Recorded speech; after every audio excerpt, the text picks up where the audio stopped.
ড্রাকুলার অস্তিত্ব সত্যি আছে নাকি নেই এই তর্ক বহু দিন ধরে চলে আসছে, কিন্তু ইতিহাস ঘাঁটলে 1431 সালে রোমানিয়ানের দক্ষিণ অংশে অবস্থিত ওয়ালাচিয়া রাজ্যের কিং ভ্লাদের পুত্র তৃতীয় ভ্লাদের জন্ম হয়। 1456 সালে তৃতীয় ভ্লাদ অটোমানদের বিরুদ্ধে জয়ের পর তার প্রতিহিংসার আগুনে বলি হয়েছিল শত শত মানুষ। তৃতীয় ভ্লাদ নিজের ভয়াবহতা বজায় রাখার জন্য নিজেকে ড্রাকুল নামে অভিহিত করে, যা সময়ের সাথে ড্রাকুলা নামে পরিচিতি পায় এবং এর থেকে সৃষ্টি হয়েছে বহু পরিচিত গল্প এবং উপন্যাস। তাই আজ নিয়ে এসেছি 2014 সালের মুভি ড্রাকুলা আনটোল্ড এর গল্প। সময়টা 1442। তুর্কির সুলতান ট্রান্সিলভেনিয়ার হাজার হাজার বাচ্চা ছেলেদের সেনায় নিযুক্ত করেছে। তাদের উপর অকথ্য অত্যাচার করে শিক্ষা দেওয়া হচ্ছে কিভাবে নির্মম ভাবে শত্রুপক্ষকে হত্যা করা যায়।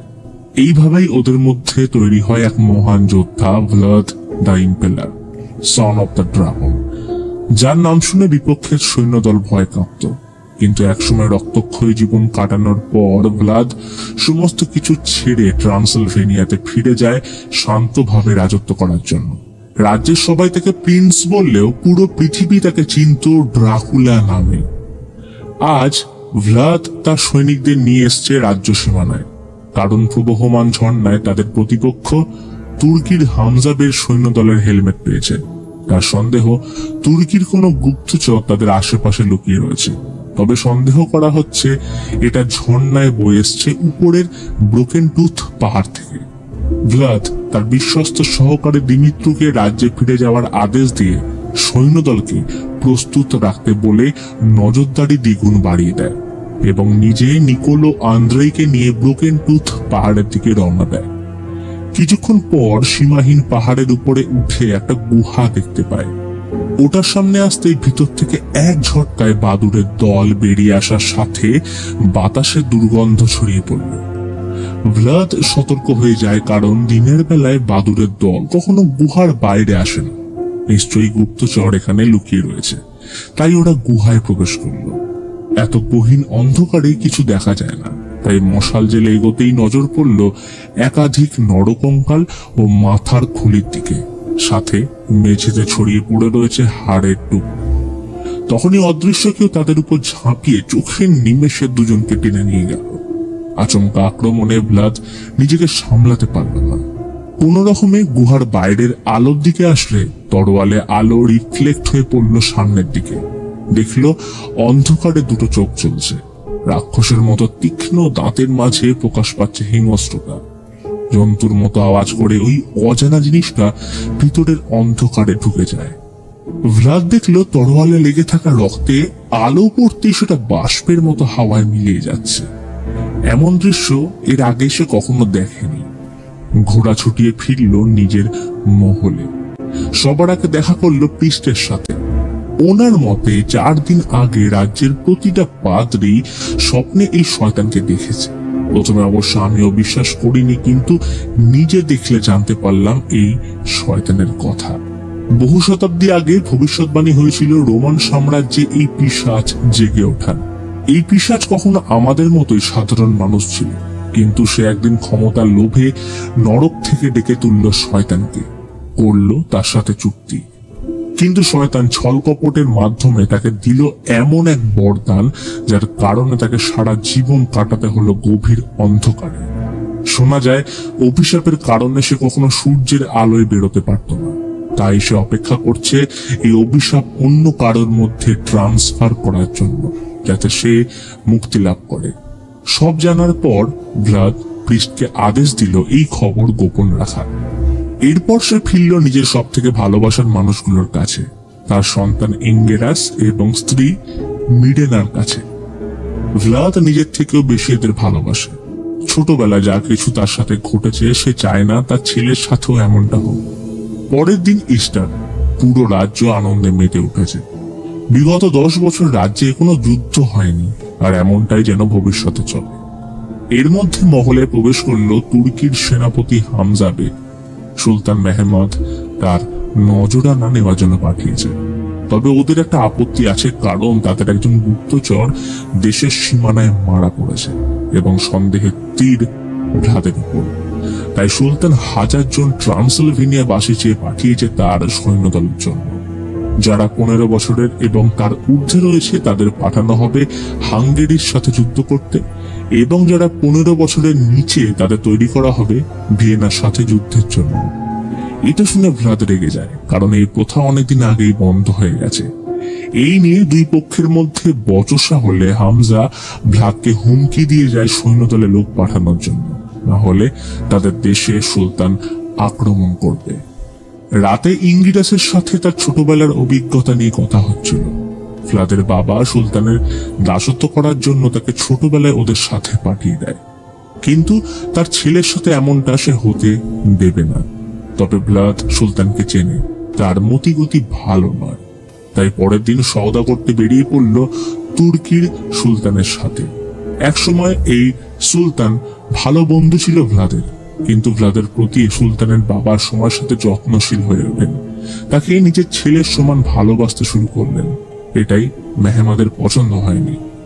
সুলতান বেশি কথা না বাড়িয়ে তার থেকে 1000 প্রজা এবং ইংগিরাসের ডিমান্ড করল। ভ্লাদের কিছু করার নেই, কারণ রাজ্যবাসীদের প্রতি তার কর্তব্য বজায় রাখার জন্য নিজের পার্সোনাল লাইফকে প্রাধান্য দিলে চলবে না। তাই আদেশ অনুযায়ী ছেলেকে নিয়ে পৌঁছল রাজ্যের সীমানায়, কিন্তু মিডে না ছেলেকে ছাড়বে না, কারণ ভ্লাদ বিয়ের সময় তাকে প্রতিশ্রুতি দিয়েছিল ভবিষ্যতে এমন ঘটনা না ঘটে সেই বিষয়ে সে খেয়াল রাখবে। কিন্তু আজ কি হলো? তবে ইংগিরাস ঠিক বাবার মতো, তাই মায়ের হাত ছাড়িয়ে বাবার সাথে ছুটে যায় চুক্তি রক্ষার জন্য। সেনাপতি অনেক খুশি যে ভ্লাদ কোনো ঝামেলা না করে তার ছেলেকে দিতে রাজি হয়েছে। আর তখনই ভ্লাদ ইংগিরাসকে মায়ের কাছে যেতে বলে হিংস্র বাঘের মতো ঝাঁপিয়ে পড়ল সুলতানের লোকদের উপর। চোখের নিমেষে ক্ষিপ্রতার সাথে সবাইকে মেরে শ্মশান ঘাটে পরিণত করল। এর পরিণাম কি হবে জানে না, তবে ভ্লাদ কারোর কাছে মাথা নত করতে শেখেনি।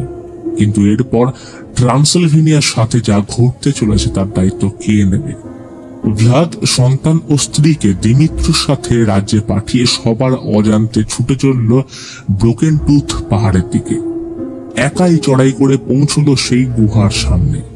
মনে সাহস ও হাতে মশাল নিয়ে প্রবেশ করলো গুহার ভেতর। এক ঠান্ডা বাতাস কান ঘেঁষে বয়ে গেল। কে যেন বলল, এখানে দ্বিতীয়বার আসার কেউ সাহস দেখায় না। কথাটা শেষ হবার সাথে হঠাৎ এক দমকা হাওয়ায় মশাল নিভে গেল। ভ্লাদ দিগ্ভ্রষ্ট হয়ে তরোয়াল চালায়, কিন্তু কেউ নেই। তখনই ভয়ঙ্কর রূপে সামনে এসে দাঁড়ালো মাস্টার ভ্যাম্পায়ার। তার রক্তবিহীন শরীর, আঙুলের নখগুলো তীক্ষ্ণ ধারালো, শিকারী নজরে তার দিকে তাকিয়ে।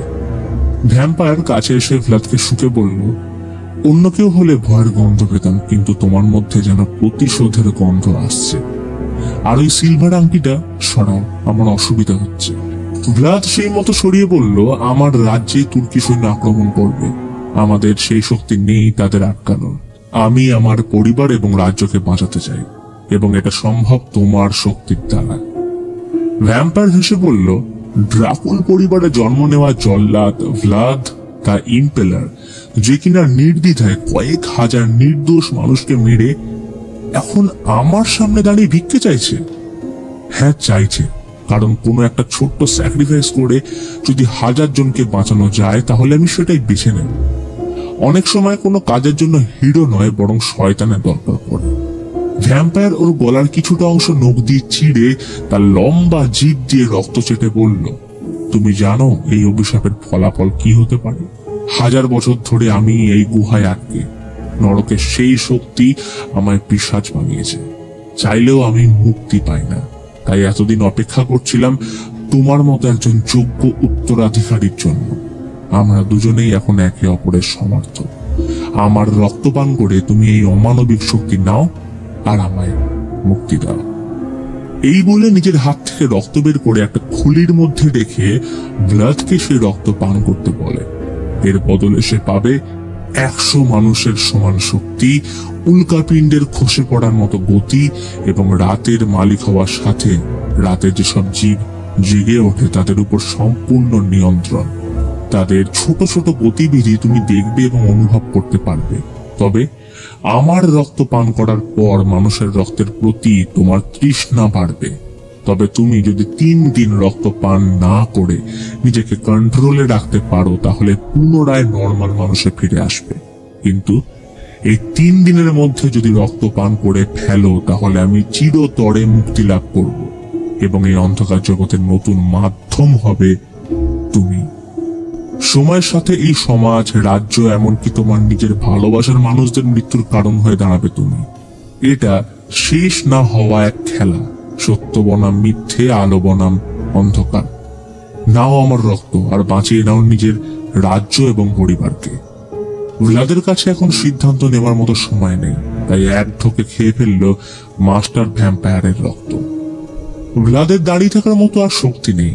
যখন চোখ খুললো দেখে প্রবহমান ঝর্ণার জলে জঙ্গলের মধ্যে পড়ে রয়েছে। চোখ খুললো ভয়ানক কিছু স্বপ্ন দেখে। কষ্ট অনুভব করতেই সবার আগে খুলে ফেললো আঙুলে পড়ে থাকা সিলভার আংটি। শরীরের সমস্ত ক্ষত নিজে থেকেই হঠাৎ ঠিক হয়ে গেল। অনুভব করছে এক অসীম শক্তি। জঙ্গলের ভিতর শুনতে পাচ্ছে প্রতিটা ছোট ছোট পোকামাকড় থেকে শুরু করে প্রতিটা জীবজন্তুর আওয়াজ। দৃষ্টিশক্তি বেড়ে গেছে বহু গুণ। তবে নিজেকে সর্বদা কন্ট্রোলে রাখতে হবে, তাই পড়ে থাকা আংটি তুলে গলায় ঝুলিয়ে দৌড় লাগালো মহলের দিকে। দৌড়ানোর সময় বুঝতে পারলো তার মধ্যে এক অদ্ভুত ক্ষমতা রয়েছে। সেটা হলো যে কোনো মুহূর্তে নিজের শরীরকে বাদুড়ে পরিবর্তন করা। মহলে আসতে দেখলো ভয়ানক কাণ্ড ঘটে গেছে। তুর্কি সৈন্যরা রাজ্যে অ্যাটাক করেছে। ভিড়ের মধ্যে খুঁজে বের করলো নিজের পরিবারকে। রাজ্যের লোকেরা তাকেই এখন দোষারোপ করছে, কারণ সে যদি তার নিজের ছেলেকে সুলতানের হাতে তুলে দিত তাহলে হয়তো এমনটা হতো না। ভ্লাদ সবাইকে শান্ত করে বলল, আমি কথা দিয়েছি রাজ্যকে রক্ষা করার, এবং সেই আস্থাটুকু আমার উপর রাখুন। আমাদের রাজ্যে ঢুকে ওরা যেই ভুল করেছে তার প্রতিদান ওরা পাবে। ততক্ষণে কামানের বড় বড় তোপ এসে পড়তে শুরু করেছে এই তুর্কে। ভ্লাদ সৈন্য সম্মুখে একাই রুখে দাঁড়ালো। তুর্কি সৈন্যরা পুরো দমে এগিয়ে চলেছে ট্রান্সিলভেনিয়া ধ্বংস করতে, কিন্তু ভ্লাদ একাই ঢুকে পড়লো তাদের মাঝে। তার মুখ থেকে বেরিয়ে এলো হিংস্র জানোয়ারের মতো আওয়াজ, তীক্ষ্ণ দাঁত এবং অসীম শক্তি। বিদ্যুতের গতিতে ঝাঁপিয়ে একে একে মারতে থাকলো তুর্কি সৈন্যদের। ফলে কিছুক্ষণের মধ্যেই পুরো যুদ্ধক্ষেত্র শ্মশানে পরিণত হলো। ইতিমধ্যে ট্রান্সিলভেনিয়ার সৈন্যরা ঢুকে দেখে তুর্কির হাজার হাজার সৈন্য মরে পড়ে রয়েছে।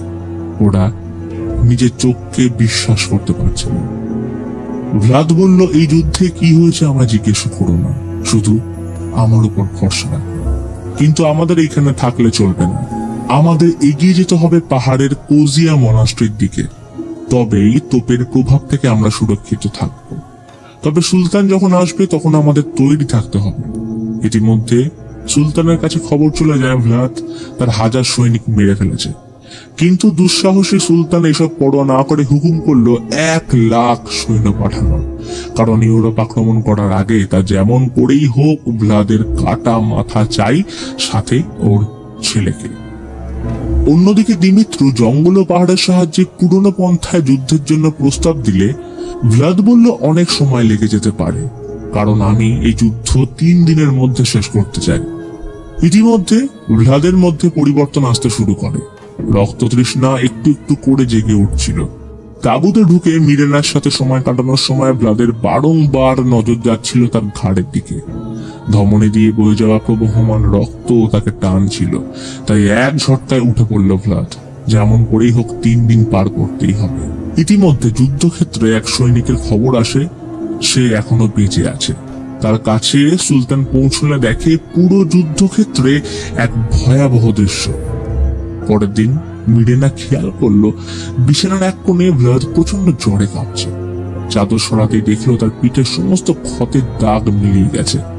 কিন্তু এটা কি করে সম্ভব? সে বুঝতে পারলো ভালোবাসার মানুষের সাথে কিছু তো একটা ঘটেছে। ভ্লাদ, কি হয়েছে আমায় বলো। কিছুক্ষণ চুপ থাকার পর বলল, আমি সেই প্রাণী যাকে পুরো মানব জাতি ভয় পায়, কিন্তু আমি কোনো ভূত নই। এই বলে তাঁবুর পর্দা ছিঁড়লে রোদের আলো এসে পড়তেই মিরেনা চমকে উঠল, কারণ ভ্লাদের শরীর রোদের আলোয় পুড়ে যাচ্ছে। মিরেনা তৎক্ষণাৎ তাকে সরিয়ে জিজ্ঞেস করলো, তুমি কেন করলে এমন? উত্তর এলো, রাজ্য, তুমি আর আমাদের ছেলের জন্য। আমি চাই না আমার মতো অবস্থা আমাদের সন্তানের হোক, তবে আমায় দুদিন বিরত থাকতে হবে রক্তপান করার থেকে, তাহলেই আমি নর্মাল অবস্থায় ফিরে আসব। আর যদি না পারি, আমি এমনই থেকে যাব। ইতিমধ্যে খবর আসলো সুলতানের লোকেরা প্রায় চলেই এসছে, তাই তাদের যাত্রা আবার শুরু করতে হবে। ভ্লাদ মিরেনাকে বলল, তোমরা দিমিত্রকে নিয়ে গন্তব্যস্থলে পৌঁছো, আমি সূর্যাস্তের পর যাচ্ছি। সেই মতো ওরা এগিয়ে চলল দিমিত্রুর তত্ত্বাবধানে, আর এদিকে অপেক্ষা করছে সূর্যাস্তের জন্য ভ্লাদ। কিন্তু চালাক তুর্কি সৈন্যরা ঠিক তাদের খুঁজে ঝাঁপিয়ে পড়ল, মারতে থাকলো একের পর এক সাধারণ মানুষ। দিমিত্রু তার পুরো শক্তি দিয়ে তাদের রক্ষা করল এবং অবশেষে মিরেনা ও ভ্লাদের সন্তানকে বাঁচিয়ে এসে পৌঁছয় পাহাড় ধারে। ততক্ষণে তুর্কির এক সৈন্য ব্রাইট আইজ তাদের মারার জন্য আসলে দিমিত্রু মিরেনাকে রক্ষার জন্য নিজের প্রাণ হারায়, তবে যথা সময় ভ্লাদ এসে তাদের বাঁচিয়ে নেয়। সকালে কোজিয়া মনাস্ট্রি পৌঁছে যখন সবাই হার মেনে নিয়েছে, তখন ভ্লাদ প্রত্যেককে বলে, সবকিছু ঈশ্বরের আশায় ফেলে রাখলে হবে না। নিজের মানুষদের বাঁচতে হলে হাতে অস্ত্র তুলে নিতে হবে, কারণ নির্মম তুর্কির সৈন্যরা কাউকে ছেড়ে কথা বলবে না। অন্যদিকে সুলতানের কাছে খবর পৌঁছে যায় ভ্লাদের ড্রাকুলা হওয়ার ব্যাপারে। তারা এটাকে ব্ল্যাক ম্যাজিক ভাবায় সৈন্যরা তার মোকাবিলা করতে ভয় পাচ্ছে। কিন্তু সুলতান থেমে থাকার লোক নয়। সে বলে, মানুষ তাকেই ভয় পায় যাকে সে দেখতে পায়। আমরা প্রত্যেক সৈন্যদের চোখ বেঁধে দেব, যাতে তাদের ভিতর থেকে ভয় নামক জিনিসটাই শেষ হয়ে যায়। এই প্রস্তুতি নিয়ে পরের দিন সমস্ত সৈন্য নিয়ে বেরিয়ে পড়ল ভ্লাদ এবং তাদের লোকদের উদ্দেশ্যে। অন্যদিকে ট্রান্সলভেনিয়ার প্রিস্ট লক্ষ্য করে ভ্লাদ সূর্যের আলো এড়িয়ে চলছে, তার গতিবিধি সন্দেহজনক। তাই ওর পিছনে অস্ত্রাগারে এসে পৌঁছে তাকে কনফ্রন্ট করলে বলে, শুনেছি পিশাচ সূর্যের আলো এবং খাঁটি সিলভার সহ্য করতে পারে না, তাই ঈশ্বরের নামে তোমায় মারতে আমায় অনুমতি দাও। কিন্তু ভ্লাদ এই প্রস্তাবে রাজি না হলে প্রিস্ট তাঁবুর পর্দা ছিঁড়ে দিতেই সূর্যের আলোয় ভ্লাদের শরীর জ্বলতে শুরু করে, যা দেখে পুরো ডেরায় ভয়ের পরিস্থিতি নেমে আসে। ভ্লাদ যাদের জন্য এত কিছু করলো, তারাই এখন তাকে মেরে ফেলার জন্য একত্রিত হচ্ছে। মিরেনা এবং তার সন্তান ইঙ্গেরাস সবার কাছে ভ্লাদের প্রাণ ভিক্ষা চায়, কিন্তু কেউ তাদের প্রিন্সের প্রতিদানের যোগ্য সম্মান দেয় না। ফলে ভ্লাদের তাঁবুতে সবাই আগুন ধরিয়ে দেয়, কিন্তু তাকে মারা এত সহজ নয়। সময়ের সাথে সে আরো শক্তিশালী হয়ে উঠছে। জ্বলন্ত ভ্লাদ কালো ধোঁয়ায় আকাশ ঢেকে বাইরে এসে জিজ্ঞেস করলো, এটাই কি প্রিন্সের প্রতি তোমাদের প্রতিদান? যে নিজের কথা না ভেবে পুরো রাজ্যের প্রাণ রক্ষা করার জন্য ভাবলো, তার সাথে এমনটা করতে তোমাদের একবারও হাত কাঁপলো না? তোমরা কি ভাবছো তুর্কি সৈন্যদের সামনে তোমরা এক মুহূর্ত টিকতে পারবে? সংখ্যায় আমরা তাদের অর্ধেকেরও কম, তার উপর তোমাদের মধ্যে অর্ধেক সৈনিকও নয়। মনে রাখবে, তোমরা আজকে সকাল দেখছো শুধুমাত্র আমার জন্য। রাগে উত্তক্ত হতে দেখে মিরেনা এসে তার বুকে হাত রেখে বলল, ভ্লাদ দ্য ইম্পেলার এমনটা নয়। একজন প্রকৃত রাজার পরিচয় তার কাজ এবং স্বভাবে। ভ্লাদ শান্ত হয়ে একটাই কথা বলল, সবাই পজিশন নিয়ে নিজের মতো করে প্রস্তুতি নাও। সন্ধ্যায় ভ্লাদ চার্চে এসে ঈশ্বরের কাছে ক্ষমা চেয়ে শুধু একটা দিনের জন্য তাকে শক্তি প্রদান করতে বলে, যাতে সে পুনরায় ঠিক হয়ে উঠতে পারে। ততক্ষণে ইঙ্গেরাস এসে বাবাকে খাবার দিয়ে বলল, সেদিন তুর্কিদের হাত থেকে আমায় বাঁচানোর জন্য তুমি অসুস্থ হলে, তাই না? ভ্লাদ মাথা নাড়ি সম্মতি জানিয়ে বলল, দরকার পড়লে আমি তোমার জন্য আরো একবার অসুস্থ হতে রাজি। সময় কেটে যায় চোখের নিমেষে। এখন ভোর হতে আর কিছুক্ষণ বাকি। কোজিয়া মনাস্ট্রির উপর দাঁড়িয়ে তখন মিরেনা। ভ্লাদ অনুভব করলো তুর্কি সৈন্যরা প্রায় এসে পড়েছে। তারা ইচ্ছে করে এই সময়টাই বেছে নিয়েছে যাতে ভ্লাদ তাদের বাধা না হয়ে দাঁড়ায়। মিরেনা তাকে আশ্বস্ত করে বলে, আমরা আমাদের রাজ্য এবং সন্তানের জন্য সব কর্তব্য পালন করেছি, ভয়ের জন্য পিছু পা হয়নি। মৃত্যুর শেষ দিন পর্যন্ত আমাদের কোনো আক্ষেপ থাকবে না। আমরা বিয়ের দিন কথা দিয়েছিলাম মৃত্যুর পরও একসাথে থাকার। আসলে সময় কিন্তু শেষ হয়নি, কারণ ভালোবাসার মানুষদের জন্য সময় কোনোদিনও শেষ হয় না। এবার রণক্ষেত্রে নামার কিছুক্ষণ আগে ভ্লাদের নজর গেল বাদুড়ের দিকে। মনাস্ট্রির একদিকে ওদের দল বাসা বেঁধেছে। মনে পড়ল সেই কথা, রাতের প্রাণীরা সর্বদা তোমার নিয়ন্ত্রণে থাকবে। তখনই সৈন্যরা লক্ষ্য করলো তাদের মাথার উপর ঘুরছে অজস্র বাদুড়। কিছু তো একটা হতে চলেছে, আর হবে নাই বা কেন। ভ্লাদ তার পূর্ণ শক্তি দিয়ে কালো মেঘে আকাশ ঢেকে ফেলেছে। যুদ্ধক্ষেত্রের উপর দিয়ে প্রবল বেগে বয়ে চলেছে হিংস্র বাদুড়ের দল। সৈন্যদলের বড় অংশগুলো ছিটকে পড়ছে দুই প্রান্তে। ড্রাকুলার অদম্য শক্তির সামনে কোনো মানুষের টিকে থাকা প্রায় অসম্ভব। তার এক একটা ইশারায় আছড়ে পড়ছে প্রতিহিংসার আগুন। তখনই সুলতানকে লক্ষ্য করে ভ্লাদ উড়ে গেল, কিন্তু সুলতান আসল চালাকি খেলে দিয়েছে, কারণ সে নিজের ঘোড়ায় বসিয়ে রেখেছে অন্য এক সৈন্যকে। ততক্ষণে ব্রাইট আইস তার সৈন্যদের নিয়ে মিডেনাদের উপর ঝাঁপিয়ে পড়ল তাদের মারার জন্য। ইংরেজকে ধরে মিডেনাকে লাথি মেরে ফেলে দিল সৈন্যরা। চোখের সামনে এই ভয়াবহ ঘটনা দেখে হাওয়ার বেগে ভ্লাদ ঝাঁপিয়ে পড়ল ভালোবাসার মানুষটাকে বাঁচাতে, কিন্তু শেষ রক্ষা হলো না। প্রচন্ড শব্দ করে নিচে এসে পড়ল মিডেনার দেহ। ভ্লাদ ওকে তুলে নিল নিজের কোলে। একদিকে পড়ে রয়েছে রাজ্যবাসীদের দেহ, আর অন্যদিকে কান্নায় ভাসছে ভ্লাদ। ততক্ষণে কালো মেঘ সরে সূর্যের আলো বেরিয়ে আসতে শুরু করেছে। মৃত্যুর আগে মিডেনা কথা দিয়েছিল একসাথে থাকার, এবং সেই কর্তব্য পালন করে তার শেষ কথা ছিল, তুমিই পারবে রাজ্যকে বাঁচাতে, আমার রক্তপান করে শেষ করে দাও সব সৈন্যদের। ভ্লাদ না চাইতেও অশেষ কষ্ট ও বেদনা নিয়ে মিডেনার রক্তপান করল। অর্থাৎ পরিস্থিতির চাপে 3 দিনের শর্ত অবশেষে ভাঙতেই হলো। একদিকে পান করছে রক্ত, আর অন্যদিকে গুহায় আটকে থাকা মাস্টার ভ্যাম্পায়ার মুক্তির পথে এগিয়ে চলেছে। কথায় আছে, ভালোবাসা এবং যুদ্ধে সবকিছুই সম্ভব, আর হয়তো এইভাবেই রাজাদের নাম ইতিহাসের পাতায় থেকে যায়। ইতিমধ্যে মিডেনার রক্ত পান করতে ভ্লাদ সম্পূর্ণরূপে পরিবর্তিত হয়ে তার অসীম ক্ষমতার দ্বারা গোটা আকাশ কালো মেঘে ঢেকে ফেলল। সূর্যের কিরণ প্রবেশ করার কোনো পথ পর্যন্ত নেই। যুদ্ধক্ষেত্রে ভ্লাদ ফিরে এসে যে কজন বেঁচে ছিল তাদের উদ্দেশ্যে জিজ্ঞেস করলো, তোমরা যদি বদলা চাও তাহলে আমার রক্ত পান করো। এই বলে প্রত্যেককে নিজের রক্ত পান করিয়ে তৈরি করলো পিশাচের দল, এবং নিজে পরিধান করলো সন অব দ্য ড্রাগনের রক্তক্ষয়ী সে দেহবর্ম, যেটাকে এতদিন সে তুলে রেখেছিল পুরনো জীবন ভুলে। তবে যুদ্ধক্ষেত্রে নামার আগে নিয়ম মেনে মিডেনার শেষ কার্যটুকু সারল। সময় হয়তো কিছুক্ষণ কেটেছে, অপেক্ষা করছে সূর্য বেরিয়ে আসার, কিন্তু সুলতানের কপালে চিন্তার ভাঁজ, কারণ পূর্ব দিকে এতক্ষণে সূর্য বেরিয়ে আসার কথা। হঠাৎ তুর্কি সৈন্যরা দেখল দূর দিগন্তে আকাশ কালো করে বজ্র বিদ্যুৎ সহ তাদের দিকে পূর্ণ শক্তি নিয়ে এগিয়ে আসছে স্বয়ং শয়তান দ্য ব্লাড ড্রাকুলা। সাথে রয়েছে পিশাচের সৈন্য। ঝড়ের গতিতে প্রত্যেকে ঝাঁপিয়ে পড়লো সৈন্যদের উপর, একে একে সবাইকে মেরে রক্ত পান করতে শুরু করলো। এই প্রতিটা আঘাত যেন তাদের এতদিনের আক্রোশ বা প্রতিহিংসার আগুন নেভানোর প্রচেষ্টা।